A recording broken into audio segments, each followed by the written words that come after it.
ये है Beijing, China का कैपिटल। ये है न्यूयॉर्क, अमेरिका का सबसे बड़ा शहर। ये है कराची, पाकिस्तान का फाइनेंशियल कैपिटल। और ये है मुंबई, इंडिया का इकोनॉमिक हब। इन सब में क्या चीज कॉमन है? इन तमाम शहरों और इनमें रहने वाले सब लोगों का फ्यूचर बहुत जल्द सिर्फ एक कंट्री डिसाइड करने वाला है, और वो है मोरक्को। नॉर्दर्न अफ्रीका में वाक़ दुनिया का चौथा बड़ा अरब कंट्री, जो पूरी दुनिया का फ्यूचर कंट्रोल करने वाला है। लेकिन वो क्या चीज है जिसने मोरक्को को ये अनोखा एडवांटेज दिया है, और क्यों दुनिया की सारी सुपर पावर्स की नजरें इस वक्त मोरक्को पे लगी हुई हैं? आए जानते हैं। सच ये है कि इस वीडियो में ये है चमगादड़, एक ऐसा जानवर जो पिछले कुछ सालों से इंसानों के लिए खौफ की अलामत बना हुआ है। चाहे वो 2020 में आने वाला कोरोना वायरस हो या फिर 20वीं सदी के शुरू में आने वाला स्पेनिश फ्लू, लोग चमगादड़ को सिर्फ एक बीमारियां फैलाने वाला जानवर ही समझते हैं। लेकिन बहुत कम लोग जानते हैं कि इसी चमगादड़ की वजह से पिछले 100 सालों में इंसानी आबादी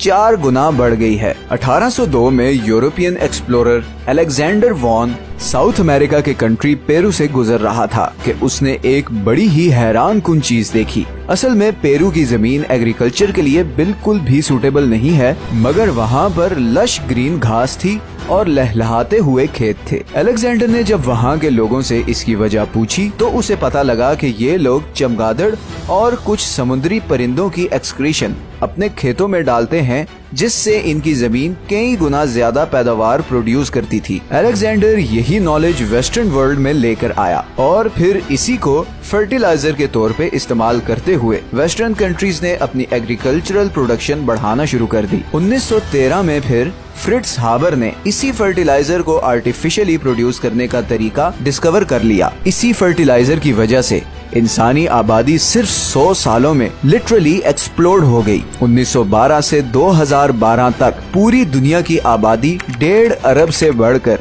7.5 अरब तक पहुंच गई। सब कुछ अच्छा जा रहा था, लेकिन फिर 2010 में साइंटिस्ट्स ने एक बहुत ही खतरनाक चीज की डिस्कवरी की। इस फर्टिलाइजर में यूज होने वाले 2 कंपाउंड्स, पोटेशियम और फॉस्फेट, जिन्हें कंबाइंड फॉर्म में पोटैश भी कहा जाता है, हमारी जमीन से बहुत तेजी से खत्म होने जा रहे हैं। अब पोटेशियम के रिजर्व्स तो हमारी जमीन में शायद अगले 100 साल तक के हैं, मगर दूसरी तरफ फॉस्फेट के रिजर्व्स शायद अगले सिर्फ 50 साल के ही बाकी रह गए हैं। और दूसरा सबसे बड़ा मसला ये है कि फॉस्फेट हम आर्टिफिशियली क्रिएट नहीं कर सकते। इसी वजह से बहुत सारे कंट्रीज ने फॉस्फेट रिजर्व्स को बचाने के लिए सख्त पॉलिसीज इम्प्लीमेंट करना शुरू कर दी हैं, और इसके नतीजे में 2020 से